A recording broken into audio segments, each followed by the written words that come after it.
জান্নাতি লোকটা জাহান্নামী যারা তাদেরকে দেখে দেখে চিনবে যে আমার এলাকার, আমার মহল্লার, আমার গ্রামের, আমার প্রতিবেশী, আমার আত্মীয় হয়। দুনিয়ায় একই বাজারে বাজার করতাম, একই রাস্তা দিয়ে হাঁটতাম, একই পুকুরে, একই ঘাটলায়, একই নদীতে গোসল করতাম, একই খাবার খাইতাম। কিন্তু আজকে দেখা যায় আমার গ্রামের লোক বেশিরভাগ জাহান্নামে চলে গেল, আমি জান্নাতের মধ্যে আসলাম। কি ব্যাপার? তোমাদের সাথে দুনিয়ায় আমি চলাফেরা করতাম, তোমরা কেন জাহান্নামে গেলা? আমরা তো জান্নাতের মধ্যে চলে আসছি, তোমরা কেন জাহান্নামে গেলা? কেন গেলা জাহান্নামে? কি ব্যাপার? কেন তোমরা জাহান্নামে গেলা? আমরা তো একই সাথে দোকানে চা খাইতাম, গল্প গুজব করতাম, আড্ডা দিতাম, সময় কাটাইতাম। তোমরা কেন জাহান্নামে গেলা? আমি তো জান্নাতে চলে আসলাম। কি ব্যাপার? জাহান্নামী লোক কয়েকটা জবাব দিবে। ক্বালু লাম নাকু মিনাল মুসাল্লিন ওয়া লাম নাকু নুতঈমুল মিসকিন ওয়া কুন্না নাখুদু মা'আল খাইদিন ওয়া কুন্না নুকাযযিবু বিয়াউমিদ্দিন হাত্তা আতানাল ইয়াকিন। জাহান্নামী যিনি বাসিন্দা তিনি জবাব দিবেন, যদি আমি আর তুমি একসাথে চা খাইতাম, বাজারে যাইতাম, গল্প গুজব করতাম, কিন্তু পার্থক্য আছে তোমার মধ্যে আমার মধ্যে। মুয়াজ্জিন সাহেব যে সময় আযান দিয়ে দিতেন, আল্লাহু আকবার, আল্লাহু আকবার, মুয়াজ্জিন সাহেবের আযান শোনার পর তুমি মসজিদে চলে যাইতা নামাজ পড়ার জন্য। আমি যদিও তোমার সঙ্গে থাকতাম, গল্প গুজব করতাম, বাজার সদাই করতাম, একই রাস্তা ব্যবহার করতাম, একই এলাকার পানি পান করতাম, আমি নামাজ পড়তাম না। তুমি দুনিয়ায় নামাজ পড়তা, আমি পড়তাম না। নামাজ না পড়ার কারণে আল্লাহ তাআলা আমাকে জাহান্নামে দিয়েছেন, আর তুমি দুনিয়ায় নামাজ পড়ার কারণে আল্লাহ তাআলা তোমাকে জান্নাত দিয়ে দিয়েছে। জোরে বলেন আল্লাহু আকবার। নামাজ দুনিয়ার মধ্যে এমন একটা ইবাদত, ঈমান আনার পর নামাজ সবচেয়ে বেশি গুরুত্বপূর্ণ ইবাদত, ঠিক কি না? লোকটা বলবে, জাহান্নামী লোকটা বলবে, তোমার সাথে আমার বন্ধুত্ব সব ঠিক, তুমি আমার কথার কথা এমনও হইতে পারে বাবা জাহান্নামী, ছেলে জান্নাতে গেছে। আবার এমন হইতে পারে বাবা জান্নাতি, ছেলে জাহান্নামী। আবার এমন হইতে পারে স্বামী জান্নাতি, স্ত্রী জাহান্নামী। আবার উল্টাও হইতে পারে স্ত্রী জান্নাতি, স্বামী জাহান্নামী। যখন বলবে দুনিয়ার মধ্যে একই সাথে থাকতাম, মুয়াজ্জিন সাহেব আযান দিলে নামাজ পড়তা, তুমি মসজিদে যাইতা, আমি তোমার সঙ্গে সময় কাটানো সত্ত্বেও মসজিদে যাইতাম না, নামাজ পড়তাম না। তা নামাজ দরকার আছে কিনা? এই কারণেই আল্লাহ তাআলা কোরআনের বিভিন্ন জায়গায় বলেছেন, প্রায় ৮২ জায়গায়। কয় জায়গায়? ৮০-এর উপরে জায়গায় আল্লাহ তাআলা কোরআনে পাকে বলেছেন, ওয়াকিমুস সালাতা ওয়া আতুজ যাকাহ। আকিমুস সালাহ, ইউকিমুস সালাহ, তুকিমুনাস সালাহ, ইকামাতিস সালাহ। আল্লাহ কোরআনে বলেছেন তোমরা নামাজ পড়ো, সঠিকভাবে নামাজ পড়ো, একেবারে ওইভাবে নামাজ পড়বা যেইভাবে তোমরা আমার রাসূল পয়গম্বর দুনিয়ায় যেইভাবে নামাজ পড়ে দেখায় গেছেন, এ আমার পয়গম্বরের উম্মত, তোমরাও সেইভাবে নামাজ পড়বা। নামাজ পড়বা এবং সহি করে পড়বা। কি করে পড়বা? আমার আপনার পয়গম্বর হাদিসে পাকে বলেন, সাল্লু কামা রাআইতুমুনি উসাল্লি।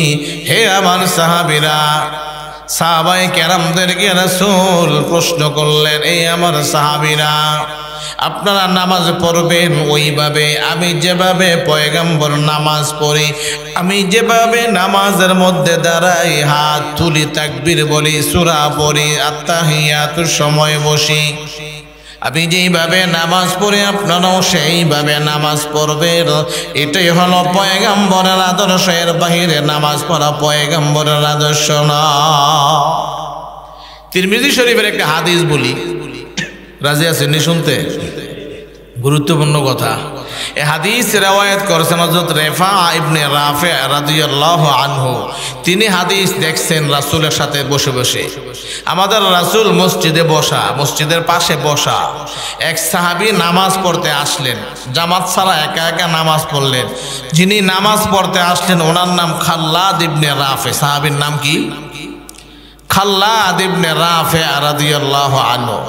হযরত খাল্লাদ ইবনে রাফি রাদিয়াল্লাহু আনহু নামাজ পড়লেন, নামাজ পড়তেছেন, আমার আপনার পয়গম্বর নামাজ দেখতেছেন কিভাবে হাত উঠায়, কিভাবে নামাজের মধ্যে দাঁড়ায়, কিভাবে কেরাত পড়ে, কিভাবে রুকুতে যায়, পিঠটা কোমরটা ঠিক আছে কিনা, আবার রুকু থেকে কি পরিমাণ সোজা হয়ে দাঁড়ায়, আবার সেজদায় যায় কিভাবে, দুই সেজদার মাঝখানে বসে কিনা, আত্তাহিয়াতু যে মজলিস ঠিক মতো করে কিনা, সালামটা সুন্দর করে ফিরাই কিনা। আমার আপনার পয়গম্বর দেখলেন, দেখার পর সাহাবী নামাজ যে সময় শেষ করে ফেললেন, মনে মনে ভাবলেন রাসূল যেহেতু মসজিদের পাশে বসা, আমি চলে যাইব রাসূলকে সালাম দেই। রাসূলকে কি দেই? রাসূলকে সালাম দিলেন, আসসালামু আলাইকুম ওয়া রাহমাতুল্লাহি ওয়া বারাকাতুহু। রাসূলকে সালাম দিলেন, আবার আপনার পয়গম্বর সালামের জবাব দিলেন। ফারাদ্দা আলাইহি, রাসূল জবাব দিলেন, ওয়া আলাইকুমুস সালাম ওয়া রাহমাতুল্লাহি ওয়া বারাকাতুহু। রাসূল সালামের জবাব দিলেন। এরপরে রাসূল বললেন, সল্লি ফাইন্নাকা লাম তুসল্লি, কুম সল্লি ফাইন্নাকা লাম তুসল্লি। হে আমার সাহাবী, তুমি যে নামাজ পড়েছো দেখলাম, তোমার নামাজটা আমার সুন্নত তরিকায় হয় নাই, আমি যেইভাবে নামাজ পড়ি সেইভাবে হয় নাই। আবার তুমি দ্বিতীয়বার নতুন করে নামাজ পড়া, আমি পয়গম্বর দেখব, আবার নামাজ পড়ো, তোমার নামাজটা হয় নাই। আল্লাহর পয়গম্বরের আদেশের পর সাহাবী আবার দ্বিতীয়বার নামাজ পড়লেন, পড়ছেন আগের মতোই। কিভাবে? আবার নামাজ পড়লেন, নামাজ পড়ার পর ভাবলেন আবার সালাম দিয়ে রাসূলকে সালাম দিলেন, আসসালামু আলাইকুম। ফারাদ্দা আলাইহি, রাসূল সালামের জবাব দিলেন, ওয়া আলাইকুমুস সালাম। এরপরে রাসূল আবার আগের কথাই বললেন, কুম সল্লি ফাইন্নাকা লাম তুসল্লি।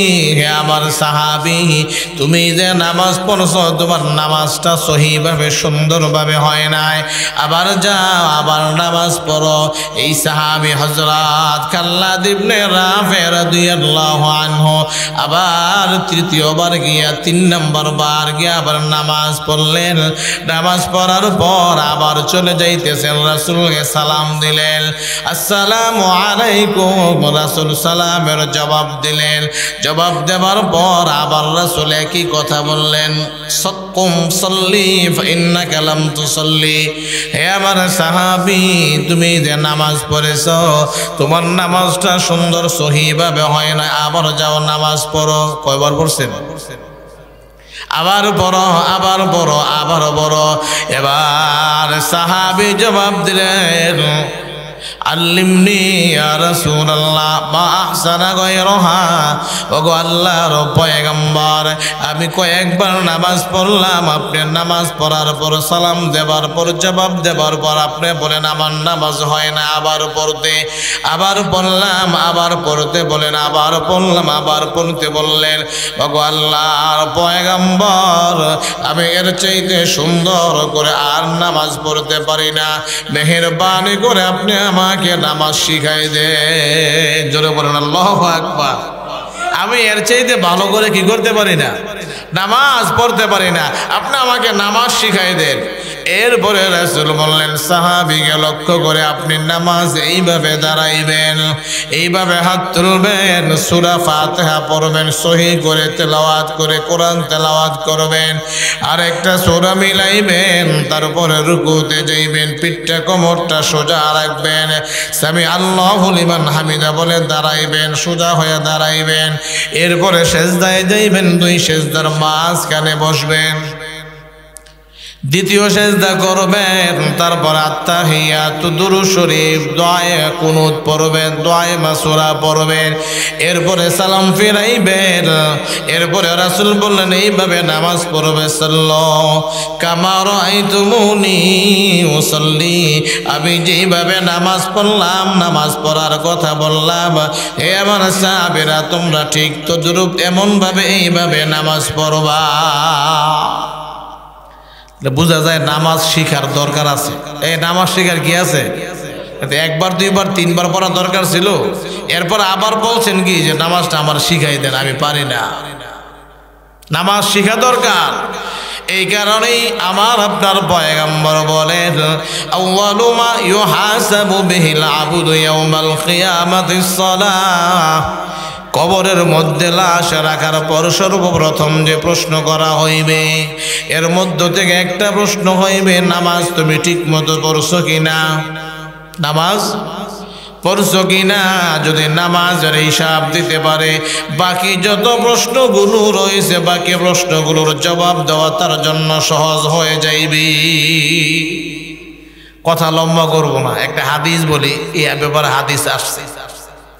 খুতবায় যে হাদিসটা আমি তিলাওয়াত করেছি, আল্লাহর রাসূল বলেন ক্বালা রাসূলুল্লাহ সাল্লাল্লাহু আলাইহি ওয়াসাল্লাম ইন্না ফিল জান্নাতি গুরফা ইউযাহিরুহা মিন বাতিনিহা ইউরা যাহিরুহা মিন বাতিনিহা ওয়া বাতিনুহা মিন যাহিরিহা أعدها الله لمن أفشى السلام وأطعم الطعام وصلى بالليل والناس نيام। জোরে বলেন আল্লাহু আকবার। রাসূল বলেন জান্নাতের মধ্যে এমন কিছু কামরা, হুজরা, রুম রয়েছে, বালাখানা রয়েছে। এই রুম বলি না, জান্নাতের মধ্যে এমন কিছু রুম বালাখানা রয়ে গেছে, এত স্পেশাল, এত সুন্দর, এত নিয়ামতে ভরপুর। আল্লাহর পয়গম্বর বলেন এই রুমগুলো বালাখানা, এই যে বালাখানাগুলো রয়েছে, রুমের ভিতরে গেলে বাহিরে দেখা যায়, আবার বাহিরে দাঁড়াইলে ভিতরে দেখা যায়। সুবহানাল্লাহ, সুবহানাল্লাহ বলেন না। এমন স্পেশাল রব, ইউরা যাহিরুহা মিন বাতিনিহা ওয়া বাতিনুহা মিন যাহিরিহা। রাসূল বলেন এই রুমের ভিতরে গেলে বাহিরে দেখা যায়, আবার বাহিরে গেলে ভিতরে দেখা যায়। জান্নাতের এমন বালাখানা রয়ে গেছে। সাহাবীরা প্রশ্ন করলেন ইয়া রাসূলুল্লাহ, ইয়া হাবিবাল্লাহ, এমন যে বালাখানা রুমগুলো আল্লাহ তাআলা বানাইলেন, যে রুমের ভিতরে গেলে বাহিরে দেখা যায়, বাহিরে গেলে ভিতরে দেখা যায়, এই রুমগুলো নিয়ামতগুলো আল্লাহ তাআলা কাদের জন্য বানাইলেন? আবার আপনার পয়গম্বর ওই সময় জবাব দিলেন তিন শ্রেণীর মানুষের জন্য আল্লাহ তাআলা জান্নাতের মধ্যে এই বালাখানাগুলো বানাইছে। কয় শ্রেণীর মানুষ? তিন শ্রেণীর মানুষের জন্য জান্নাতের মধ্যে বালাখানা বানাইছেন। এক নাম্বার রাসূল বলেন আ'আদ্দাহাল্লাহু লিমান আফশাস সালাম, এই বালাখানাগুলো আল্লাহ তাআলা বানাইছেন ওই ব্যক্তিদের জন্য যারা দুনিয়ায় হায়াতের মধ্যে একে অপরকে বেশি বেশি সালাম দিবে। কি দিবে? সালাম দিবে, যারা সালাম দিবে। আবার আপনার পয়গম্বর বলেন যারা দুনিয়ায় একে অপরকে সালাম দিবে আল্লাহ তাআলা তাদের জন্য জান্নাতের মধ্যে বালাখানা বানাইছেন। এখন যে সালাম, ওই সালাম আমাদের দেওয়ার অভ্যাস কমে গেছে, ঠিক কিনা? আর দিলেও সালাম আংশিক দিয়ে, এক শব্দ দিয়ে দুই শব্দ, পরিপূর্ণ সালাম দেই না। আর এক হাদিসটা বলে, আর এক হাদিসের মধ্যে আসছে আল্লাহর পয়গম্বর বলেন রাসূল ওয়াজ করতেছিলেন মসজিদে নববীর ভিতরে। কি করতেছিলেন? সাহাবায়ে কেরামদেরকে ওয়াজ করতেছিলেন। যা রাজুলুন, একজন লোক আসলেন, ফাকালা আসসালামু আলাইকুম, ফারাদ্দা আলাইহি ওয়া রাহমাতুল্লাহি। এই লোকটা, এই সাহাবী মজলিসের মধ্যে আসলেন, আবার আপনার পয়গম্বর ওয়াজের মাঝখানে সালাম, রাসূলকে সালাম দিলেন, আসসালামু আলাইকুম। কতটুকু বলছেন? এতটুকুই। রাসূল সালামের জবাব দিলেন, ওয়া আলাইকুমুস সালাম। কতটুকু দিছেন? ওয়া আলাইকুমুস সালাম। রাসূল সালামের জবাব দিলেন। এরপরে তুম্মা জালাসা, লোকটা সাহাবীদের সঙ্গে বসে পড়লেন মজলিসের মধ্যে। এরপরে রাসূল বললেন, আশরুন, এই লোকটা 10 নেকি পাইছে। কয় নেকি? খেয়াল করবেন, গুরুত্বপূর্ণ হাদিস। সুম্মা আখার, এর কিছুক্ষণ পর আর একজন সাহাবী আসলেন মজলিসের মধ্যে। আসার পর আমার আপনার পয়গম্বরকে দ্বিতীয় সাহাবী সালাম দিলেন, একটা শব্দ বাড়ায়া। উনি সালাম দিলেন, আসসালামু আলাইকুম ওয়া রাহমাতুল্লাহ। আল্লাহু আকবার। শব্দ একটা বাড়াইলেন, আসসালামু আলাইকুম ওয়া রাহমাতুল্লাহ। এই লোকটা সাহাবী সালাম দেবার পর রাসূল সালামের জবাব দিলেন, ওয়া আলাইকুমুস সালাম ওয়া রাহমাতুল্লাহি। থুম্মা জালাসা, দ্বিতীয় সাহাবী যিনি এক শব্দ বাড়ায়া সালাম দিলেন, তিনিও বসে গেলেন।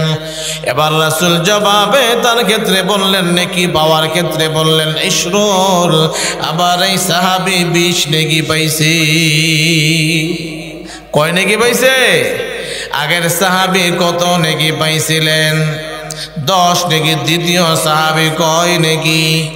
কেন বেশি পাইলেন? সালামের শব্দ একটা বেশি বলছেন। থুম্মা আখার, এরপর কিছুক্ষণ পর আরেকজন সাহাবী আসলেন। সাহাবী আসার পর আবার আপনার পয়গম্বরকে সালাম দিলেন আরেকটা শব্দ বাড়ায়া, আসসালামু আলাইকুম ওয়া রাহমাতুল্লাহি ওয়া বারাকাতুহু। আরেকটা শব্দ বাড়ায়া সালাম দিলেন। থুম্মা রাদ্দা আলাইহি, এরপরে রাসূল সালামের জবাব দিলেন, ওয়া আলাইকুমুস সালাম ওয়া রাহমাতুল্লাহি ওয়া বারাকাতুহু। এরপরে রাসূল সালামের জবাব দেওয়ার পর তুম্মা জালাসা, এই সাহাবীও বসে গেলেন। আবার আপনার পয়গম্বর এরপরে বললেন, সালাসুল, আমার এই সাহাবী 30টা নেকি পাইছে। কয় নেকি পাইছে? আমার এই সাহাবী 30টা নেকি পাইছেন। তাহলে নেকি বাড়লো না কমলো? প্রথম সাহাবী কয় নেকি পাইছেন? দ্বিতীয় সাহাবী কত নেকি পাইছেন? তৃতীয় সাহাবী কত নেকি পাইছেন? পার্থক্য কি? সালাম এক শব্দ দিয়ে বলছেন 10 নেকি পাইবেন, 2 শব্দ দিয়ে বলছেন 20 নেকি পাইবেন, 3 শব্দ দিয়ে বললেন 30 নেকি পাইলেন। আব্দুল্লাহ ইবনে আব্বাস রাইসুল মুফাসসিরিন তিনি বলেন, ইন্নাস সালামা ইনতাহা ইলাল বারাকা, সালাম পরিপূর্ণ হয়ে যায় 3 শব্দ দিয়ে সালাম দিলে সালামটা মুকাম্মাল পরিপূর্ণ হয়ে যায়। তাহলে সালাম দিতে হবে পরিপূর্ণ শব্দ দিয়ে। কি দিয়া? আসসালামু আলাইকুম, এতটুকুই নাকি পরিপূর্ণ? আসসালামু আলাইকুম ওয়া রাহমাতুল্লাহি ওয়া বারাকাতুহু। আবার আপনার পয়গম্বর বলেছেন, যে ব্যক্তি পরিপূর্ণ সালাম দিবে তার আমলনামায় 30টা নেকি লিখে দেওয়া হইবে। এই যেই কথা বলতেছিলাম, রাসূল বলেছেন জান্নাতের মধ্যে এমন কিছু বালাখানা রয়ে গেছে, যে বালাখানাগুলো ভিতরে গেলে বাহিরে দেখা যায়, আবার বাহিরে গেলে ভিতরে দেখা যায়। কাদের জন্য? যারা বেশি বেশি সালাম দিবে। রাসূল বলেন, আ'আদ্দাহাল্লাহু লিমান আফশাস সালাম, যারা বেশি বেশি সালাম দিবে, একে অপরকে সালাম দিবে। আবার আপনার পয়গম্বর বলেন, তাদেরকে আল্লাহ তাআলা এমন বালাখানা দিয়ে দিবে। একটা গুণ। 2 নাম্বার গুণ, আবার আপনার পয়গম্বর বলেন, যারা দুনিয়ার বুকে একে অপরকে খানা খাওয়ায়, মেহমানদারি করে। কি করে? আপনি মেহমানদারি করবেন, খানা খাওয়াইবেন গরিব দুঃখী অসহায় বিধবা ইয়তিম মিসকিন। আলেম ওলামা আত্মীয় স্বজন আছে কিনা, এদেরকে মেহমানদারি করবেন। মেহমান নেওয়াজি মেহমানদারি করে, এটা আমার আপনার পয়গম্বরের আলাদা একটা সুন্নত। এই মেহমানদারি করা কি সুন্নত। রাসূল হাদিসে পাকে বলেন, মান কানা ইউমিনু বিল্লাহি ওয়াল ইয়াউমিল আখির ফালইউকরিম যায়ফা। আবার আপনার পয়গম্বর বলেন, যে ব্যক্তি আল্লাহকে বিশ্বাস করে, আখিরাতকে বিশ্বাস করে, আল্লাহ তাআলার পয়গম্বর বলেন এমন ব্যক্তি যেন মেহমান আসলে মেহমানদারি করে। কোরআনে একটা আয়াত নাজিল হয়েছে এক সাহাবীর ব্যাপারে, সংক্ষেপে বলি, শুনতে রাজি আছেননি? আবার আপনার পয়গম্বরের কাছে একদিন মেহমান আসলেন, বিকাল বেলা মেহমান রাসূলের ঘরে গেলেন। যাবার পর স্ত্রীদেরকে রাসূল জিজ্ঞাসা করলেন, ঘরে কোনো খাবার আছে কিনা? বললেন না। ইয়া রাসূলুল্লাহ, ইয়া হাবিবাল্লাহ, ঘরে কোনো মেহমানদারি করার মতো খাবার নাই।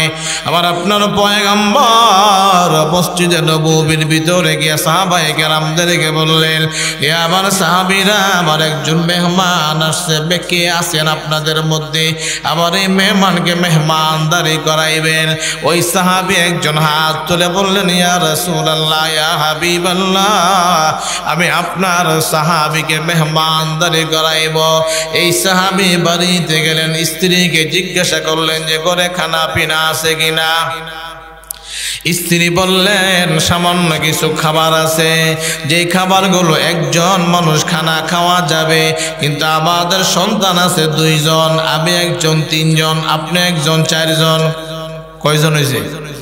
4 জন, 2 সন্তান, স্বামী আর স্ত্রী, মোট 4 জন। খাবার আছে কয়জনের? একজনের খাবার। আল্লাহর পয়গম্বরের সাহাবী বললেন, সমস্যা নাই, মেহমানও একজন, আমিও খাইব না, তুমিও খাইবা না, আমাদের 2 জন সন্তান, তাদেরকে আজকে না খাওয়ায়া ঘুম পাড়াই দিবা। আল্লাহু আকবার। সাহাবীদের আখলাক দেখেন, আমিও খাইব না, তুমিও খাইবা না, আমাদের যে 2 জন সন্তান রয়ে গেছে এদেরকে না খাওয়ায় আগে আগে ঘুম পাড়াই দিবা। তবে খানা যে একজনের খাবার খাইতে পারবে, এই মেহমান তো আমাকে সারা বসবে না, আর আমি যদি ওনার সঙ্গে বসি তাহলে খাবার একজনের খাবার 2 জনে খাইতে পারবে না। একটা কৌশল অবলম্বন করব, খাবারটা যে সময় শুরু করব, আস্তে করে তুমি লাইটটা নিভাই দিবা, বাতিটা নিভাই দিবা। ওই সময় আমি মুখের মধ্যে আওয়াজ করে বুঝাইব, আমি মুখটা হালকা আওয়াজ করে বুঝাইব যে আমি খাবার খাইতেছি, লাইট তো নাই, অন্ধকার। আল্লাহর নবীর মেহমান যিনি, তিনি মনে মনে করব, তিনি মনে ভাববেন যে আমার সাথে যে বাড়িওয়ালাও খাইতেছেন। কথা ঠিক, স্ত্রীর কথা ফাইনাল করে ফেললেন। রাত্রিবেলা এসেন নামাজের পর, সন্ধ্যা যে সময় হয়ে যায়, রাত্রি হয়ে যায়, আল্লাহর নবীর সাহাবী মেহমানকে নিয়ে বাড়িতে গেলেন। কথা মতো 2 সন্তানকে ঘুমাই দিছেন। স্ত্রীও খাইবেন না, স্বামীও খাইবেন না, কিন্তু খানার মধ্যে, প্লেটের মধ্যে ধরাইলেন, খাবার শুরু করলেন। আগের পরামর্শ অনুযায়ী স্ত্রীর লাইটটা নিভাই দিলেন। নিভাই দেবার পর মেহমানকে বলতেছেন, মেজবান, বাড়িওয়ালা, খাবার খাইতে থাকেন, আমিও খাইতেছি। অথচ তিনি খাবার বন্ধ করে দিলেন। খাবার বন্ধ করে আস্তে আস্তে আওয়াজ করতেছেন, মুখে বুঝাইতেছেন যে আমিও কি করতেছি, আপনার সাথে খাবার খাইতেছি। এই যে একটা কৌশল অবলম্বন করলেন, আল্লাহ তাআলা দেখছেন কিনা? দুনিয়ার কেউ না দেখলেও দেখে কে? আল্লাহ তাআলার কাছে আমলটা এত পছন্দ হয়ে গেল যে আবার নবীর সাহাবী আরেকজন মেহমানকে খাওয়ানোর জন্য কি কৌশল অবলম্বন করল। আল্লাহ তাআলা তার ব্যাপারে খুশি হইয়া কোরআনের মধ্যে একটা আয়াত নাজিল করে দিলেন। আল্লাহ বলেন তার ব্যাপারে আয়াতের মধ্যে,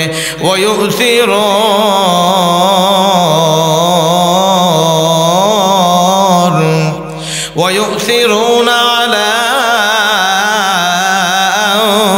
أنفسهم ولو كان بهم خصاصة আল্লাহ তাআলা বলেন আমার এই সাহাবীরা নিজেকে প্রাধান্য দেয় না, মেহমানকে প্রাধান্য দেয়। নিজে খায় না, মেহমানকে খাওয়ায়। নিজের স্ত্রীও খায় না, মেহমানকে খাওয়ায়। ছেলেকেও খাওয়ায় না, মেহমানকে খাওয়ায়। মেয়েকেও খাওয়ায় না, মেহমানকে খাওয়ায়। আমি আল্লাহ তার প্রতি এমন খুশি হয়ে গেলাম এই মেহমান নওয়াজের কারণে। আমি আল্লাহ আমার এই আল্লাহর নবীর সাহাবী তার স্ত্রী তার সন্তানদেরকে বিনিময়ে জান্নাত দিয়ে দিব। এই কারণে মেহমানদারি অনেক বড় গুরুত্বপূর্ণ আমল। রাসূল বলেন এই জান্নাতের বালাখানাগুলো যেগুলোর ভিতর থেকে বাহিরে দেখা যায়, আবার বাহির থেকে ভিতর দেখা যায়, এই মেহমানখানা বালাখানাগুলো ওই সমস্ত আমার বান্দা বান্দীদেরকে দিব যারা দুনিয়ার বুকে একে অপরকে সালাম দিবে। 1 নম্বর কাজ। 2 নম্বর কাজ যারা একে অপরকে খানা খাওয়াইবে। 3 নম্বর আমার আপনার পয়গম্বর বলেন ওয়াসাল্লা বিল্লাইলি ওয়ান নাসু নিয়াম। 3 নম্বর কাজ হলো যারা সমাজের মধ্যে গ্রামের মধ্যে সবাই রাত্রিবেলা ঘুমায় থাকে, এমন একটা সময় পুরো এলাকার মানুষ ঘুমায় থাকে শেষ রাত্রিতে, আবার একজন বান্দা আবার একজন বান্দী যে কোনো একজন দাঁড়িয়ে যায়। তীব্র শীতকে উপেক্ষা করে ঠান্ডা পানি দ্বারা ওযু করে তাহাজ্জুদের নামাজে দাঁড়ায় যায়। আমি আল্লাহর কুদরতে পায়ে সেজদা দেয় গো, আমি আল্লাহর কুদরতে পায়ে সেজদা দেয় যে আমার বান্দা যে ওযু করতেছে, নামাজ পড়তেছে, ঘুম থেকে উঠতেছে, এমন ব্যক্তি যারা তাহাজ্জুদের নামাজ পড়বে, আল্লাহর পয়গম্বর বলে তাহাজ্জুদের যারা নামাজ পড়বে আল্লাহ তাআলা তাদেরকে জান্নাতের ওই বালাখানা রুমগুলো দিয়ে দিবে। এই কারণে আরেক হাত মুজামুল তবরানির মধ্যে আসছে আল্লাহ তাআলা 2 শ্রেণীর মানুষকে দেখে হেসে দেন। হাসতে থাকেন। কয় শ্রেণীর মানুষ? 2 শ্রেণীর মানুষকে দেখে আল্লাহ তাআলা হাসেন। ওই যে বান্দা যে শীতের মধ্যে তীব্র শীতকে উপেক্ষা করে, শীতকে লাথি দিয়ে ফেলে দেয়, ঠান্ডা পানি দ্বারা ওযু করে, ওযু করতেছে, চেহারা ধুইতেছে, হাত ধুইতেছে, পা ধৌত করতেছে, পা ধৌত করার পর মুসল্লার মধ্যে দাঁড়ায় কেরাত পড়তেছে, নামাজ পড়তেছে, তাহাজ্জুদের নামাজ পড়তেছে। আল্লাহ তাআলা ফেরেশতাদেরকে ডাক দিয়ে বলেন ফেরেশতারা আমার যে বান্দা বান্দী তাহাজ্জুদের নামাজ পড়ার জন্য জাগ্রত হইল, শীত বাহিরে দেখা যায়, কাপড় দিয়ে থাকা যায় না, আবার ঠান্ডা পানি দ্বারা ওযু করলো, কি জন্য তারা ঘুম থেকে উঠলো? ফেরেশতারা জবাব দেয় আল্লাহ আপনার বান্দা বান্দিরা আপনাকে পাওয়ার জন্য উঠেছে। বলে আমাকে কি দেখছে যে আপনাকে দেখে নাই? আপনার জান্নাত দেখছি বা জান্নাতও দেখে নাই। বলে আপনাকে পাওয়ার জন্য তারা খালেস দিনে একনিষ্ঠভাবে আপনাকে পাওয়ার জন্য তারা ঘুম থেকে জাগ্রত হইল, ঠান্ডা পানি দ্বারা ওযু করলো। আল্লাহ তাআলা ওই সময় পরে আমার বান্দারা আমল দেখে আমি হেসে দিলাম। যারা আমাকে তীব্র শীতকে চাইতে বেশি ভালোবাসলো আমি আল্লাহ তাদেরকে জান্নাতের মধ্যে ফয়সালা করে দিব। এই কারণেই তাহাজ্জুদের নামাজ পড়া পয়গম্বর বলেন জান্নাতের যে বালাখানাগুলো রয়েছে সেই বালাখানাগুলো যদি পাইতে চাও একে অপরকে সালাম দেবা বেশি বেশি করে। 2 নম্বর একে অপরকে মেহমানদারি করাইবা। 3 নম্বর আমার আপনার পয়গম্বর বলেন তাহাজ্জুদের নামাজ পড়বা। আরেকটা 2টা হাদিস বলে আলোচনা শেষ করব। আরেকটা আমলের হাদিস বলি, শুনতে রাজি আছেন? ফাতেমা রাদিয়াল্লাহু আনহা এক সময়, ওই সময় তো অবস্থা ছিল করুণ, আগের যুগ, নিজের হাতের দ্বারা আটা পিষতেন, আটা খামিরা বানাইতেন, আটা বেচতেন। এরপরে ভাবলেন যে আমার আব্বার কাছে রাসূলের কাছে গোলাম বাদি পাওয়া যায়, আমি আমার আব্বার কাছে যাই, গিয়ে বলে আব্বা আমাকে একজন বাদি দেন যারা আমার ঘরের খাবারগুলো আটাগুলো পিষতে পারে। আমি আটা পিষার কারণে আমার হাতের মধ্যে দাগ পড়ে গেল, ঠোসা পড়ে গেল, হাত লাল হয়ে গেল, আমি ঠিক মতো আমল করতে পারি না, হাতের ব্যথা, অস্থির হয়ে গেলাম। আব্বার কাছে যাই, গিয়ে একজন দাসী দাসী নিয়ে আসি, বাদী নিয়ে আসি। বাড়িতে যাবার পর গিয়ে দেখেন আম্মা জান আয়েশা রাদিয়াল্লাহু আনহা আছেন, রাসূলুল্লাহ জিজ্ঞাসা করলেন আব্বা জান কোথায়? তোমার আব্বা দিনের দাওয়াত নিয়ে বাহিরে গেছেন, কোন সময় আসবে? এই তো চলে আসবেন, কি জন্য আসলা বলে যাও। হযরত ফাতেমা রাদিয়াল্লাহু আনহা বললেন এই যে দেখেন আম্মা জান আটা পিষতে পিষতে আমার হাতগুলো ঠোসা পড়ে গেল, লাল হয়ে গেল। আমি আসছিলাম আমার আব্বার কাছে একজন বাদী নেওয়ার জন্য, যে বাদী এসে আমার আটাগুলো পিষে দিবে, আমার হাত আর ঠোসা পড়বে না। হযরত আম্মা জান আয়েশা রাদিয়াল্লাহু আনহা ওই সময় বললেন ঠিক আছে তুমি চলে যাও, তোমার আব্বা জান আসলে আমি বলবো ফাতেমা আসছিলেন একজন দাসী একজন বাদী নেওয়ার জন্য। কিছুক্ষণ পর হযরত ফাতেমা রাদিয়াল্লাহু আনহা বাড়িতে চলে গেলেন। এর কিছুক্ষণ পর আবার আপনার পয়গম্বর বাড়িতে আসলেন। আম্মা জান আয়েশা বললেন ফাতেমা আসছিল বলে কি জন্য? হাতের মধ্যে ঠোসা পড়ে গেল, খাবার পিষতে পিষতে আটা পিষতে পিষতে একজন দাসীর জন্য একজন বাদীর জন্য আপনার কাছে এসেছিল। যদি কোনো দাসী থাকে আপনার কাছে, হযরত ফাতেমা এসেছিলেন আপনি একটা দাসী দেওয়ার জন্য।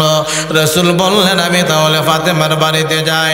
আবার আপনার পয়গম্বর ওই সময় হযরত ফাতেমা রাদিয়াল্লাহু আনহার বাড়িতে গেলেন, গিয়ে দেখেন হযরত ফাতেমা আর ওনার স্ত্রী হযরত আলী রাদিয়াল্লাহু আনহু বিছানার মধ্যে শোয়া।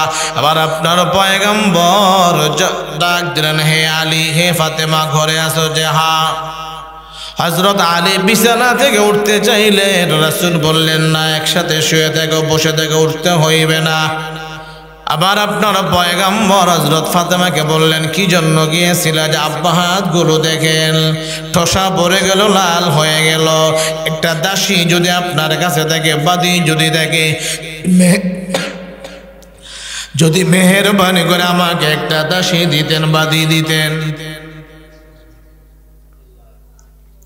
হাতের ঠোসা গুলো আর পড়তো না।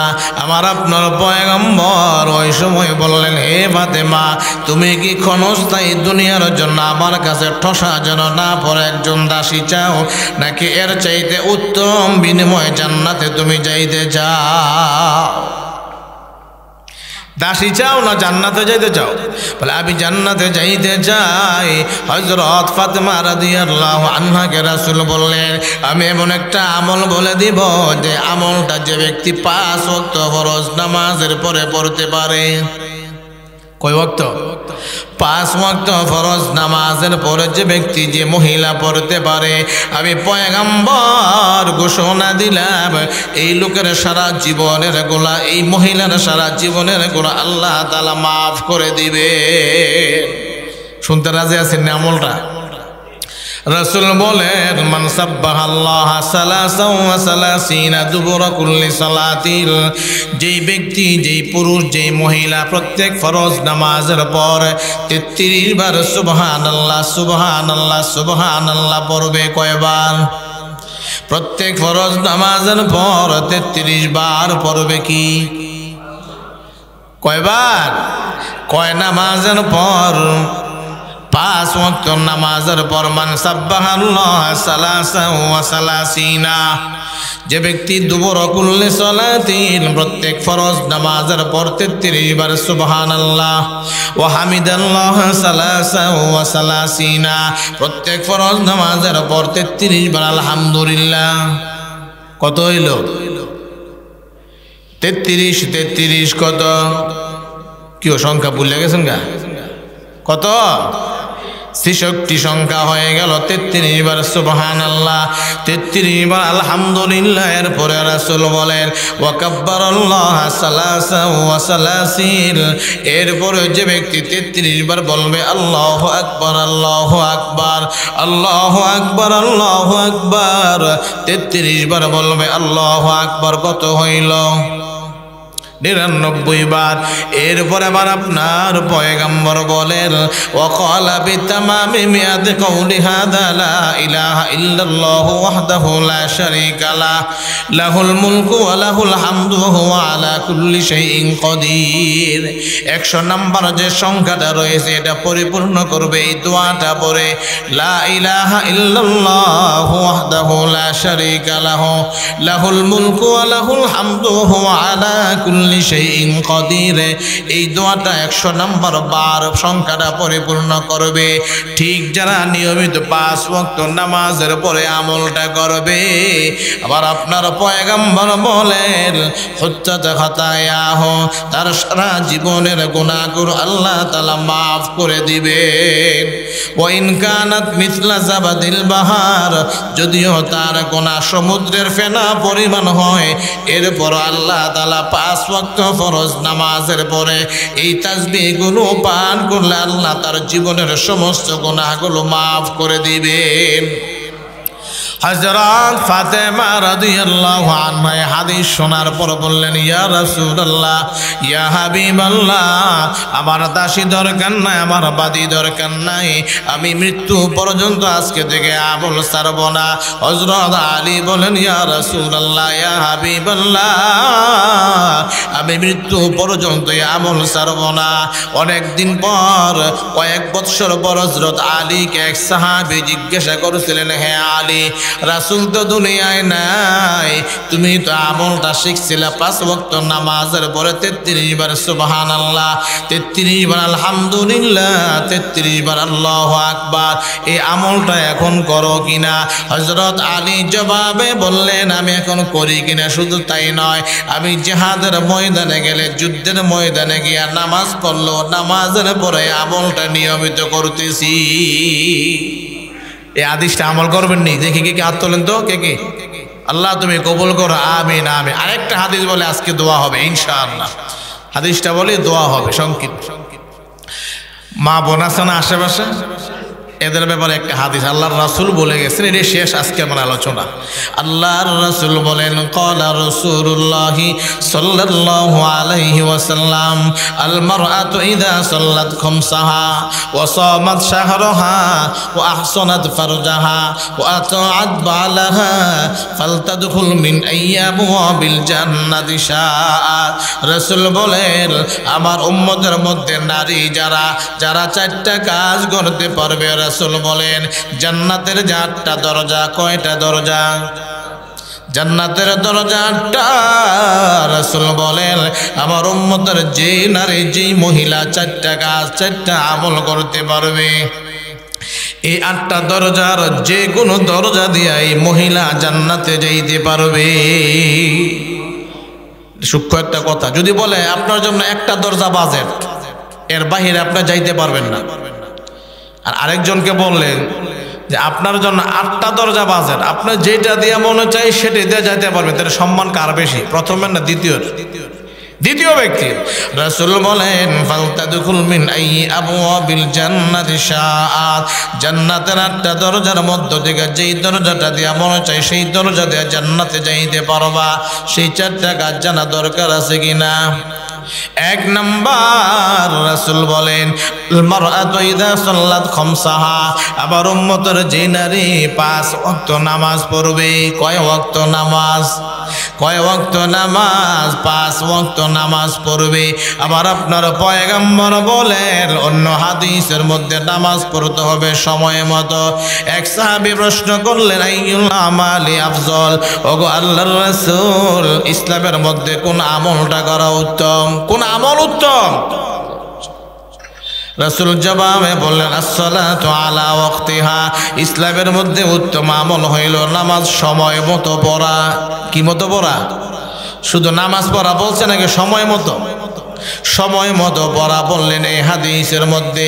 আগেই যে বলছিলাম সাহাবীকে রাসূল 1 বার 2 বার 3 বার বললেন আবার পড়ো নামাজ হয় নাই, আবার পড়ো নামাজ হয় না, আবার পড়ো নামাজ হয় নাই। তাহলে ওই হাদিস দ্বারা বোঝা যায় নামাজ মন মতো পড়লে হয় না, সহি তরিকায় পড়তে হয়।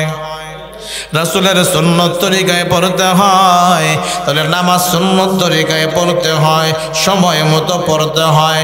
আবার আপনার পয়গম্বর বলেন আল মারআতু ইযা সাল্লাত খামসাহা, যে মহিলা 5 ওয়াক্ত নামাজ পড়বে শর্ত হলো সময় মতো সুন্নত তরিকা মতো।